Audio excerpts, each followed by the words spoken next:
Hello बच्चों, कैसे हैं आप सब। आई होप आप सब बहुत अच्छे से होंगे। बेटा, हमारी जो निबंध लेखन की सीरीज़ चल रही है उसके अंतर्गत हमारा आज का टॉपिक है सादा जीवन उच्च विचार। अब इस पूरे निबंध में हमने क्या लिखा है ये मैंने संकेत बिंदु के द्वारा आप लोगों को बताने का प्रयास किया है। पहला पॉइंट है भारत में सादा जीवन उच्च विचार का महत्व। फिर दूसरा पॉइंट है महापुरुषों के उदाहरण, जिसमें मैंने कुछ उदाहरणों के द्वारा, महापुरुषों के उदाहरणों के द्वारा आपको इसके बारे में, इसके महत्व के बारे में बताने का प्रयास किया है।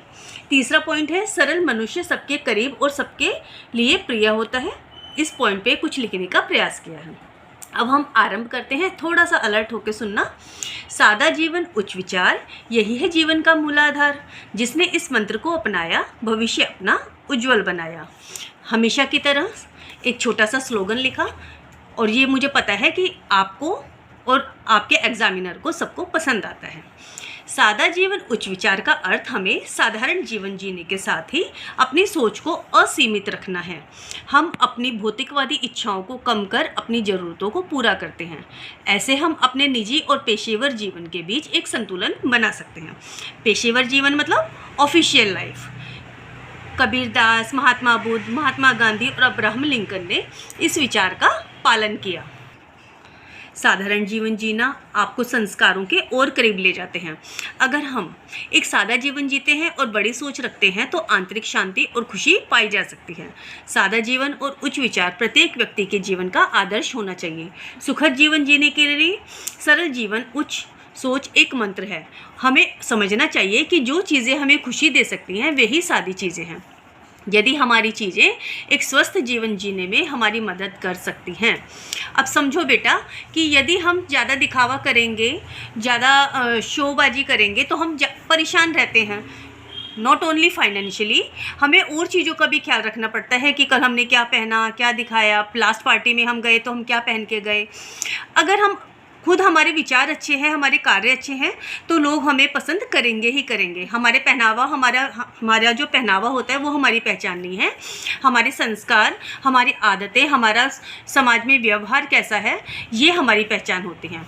अभी इसके मैं उदाहरण के द्वारा मैं आपको समझाने का प्रयास करती हूँ। महात्मा गांधी जी के बारे में कौन नहीं जानता। महात्मा गांधी जी को कौन नहीं जानता। महात्मा गांधी का उदाहरण इस कहावत के सर्वश्रेष्ठ उदाहरणों में से एक है। उन्होंने बेहद सादा जीवन व्यतीत किया और बड़े सपने देखे। उनकी जीवन शैली बेहद सरल थी लेकिन उनकी सोच व्यापक थी। व्यापक अर्थात बहुत बड़ी थी। उन्होंने न केवल अंग्रेजों को देश से बाहर करने की दिशा में काम किया बल्कि इसके समर्थन में उन्होंने हजारों लाखों लोगों को भी प्रेरित किया। उन्होंने साधारण सी चीज़ अहिंसा को अपना हथियार बनाया और अंग्रेज़ों को भारत से बाहर किया। अब अगला उदाहरण हम देखते हैं महात्मा बुद्ध का। महात्मा बुद्ध एक राजा थे, ऐसा सभी जानते हैं ना, आप लोग भी जानते होंगे। बुद्ध एक राजा थे जिनकी एक आवाज़ पर उनके अनगिनत नौकर चाकर आगे पीछे खड़े रहते थे। उनके पास प्रेम करने वाला एक बड़ा परिवार था। जीवन की सभी विलासिताएं थी। परिवार में उनके माता पिता, उनकी पत्नी, पुत्र सभी थे। लेकिन उन्होंने जंगलों में एक सरल जीवन जीने के लिए इन सभी को छोड़ दिया।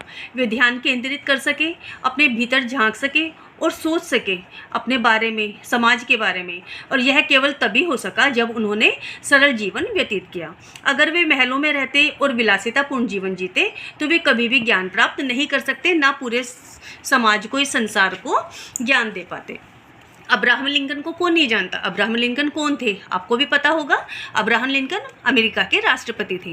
वे ऐसे व्यक्ति थे जो जीवन की सभी विलासिता को खरीद सकते थे। उनके पास धन की कोई कमी नहीं थी। जब कमी थी तब थी, लेकिन राष्ट्रपति बनने के बाद, ऐसे इतने बड़े ओहदे पे आने के बाद उनके पास किसी चीज़ की कोई कमी नहीं थी। वो शाही जीवन जी सकते थे, विलासिता को खरीद सकते थे, लेकिन उन्होंने सरल जीवन शैली को अपनाया। उन्होंने अपने किसी भी काम का ख्याल रखने के लिए किसी नौकर को भी नियुक्त नहीं किया। उन्होंने सभी कार्य अपने आप किए। उन्होंने अपने सभी निजी कार्यों को अपने दम पर पूरा किया। तो ये तो उदाहरण थे अब्राहम लिंकन के।